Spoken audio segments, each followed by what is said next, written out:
السلام علیکم ورحمۃ اللہ وبرکاتہ۔ محترم اسلامی بھائیوں اور بہنوں، حضرت عقبہ بن عامر رضی اللہ عنہ سے مروی ہے، میں نے عرض کیا اللہ کے رسول صلی اللہ علیہ وسلم نجات کس چیز میں ہے؟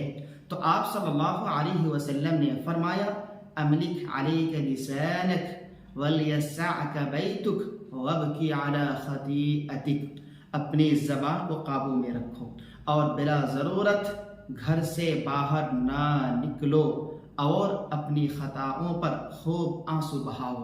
اس لیے میرے بھائیوں اور بہنوں، اگر آپ نجات چاہتے ہیں تو آپ اپنی زبان کا استعمال صحیح کریں اور بلا وجہ بلا ضرورت گھر سے باہر نہ نکلے، اور اسی طریقے سے اپنی غلطیوں کو یاد کر کے، اپنی خطاؤں کو یاد کر کے اللہ تبارک و تعالیٰ سے توبہ اور استغفار کرتے رہیں، آنسو بہاتے رہیں۔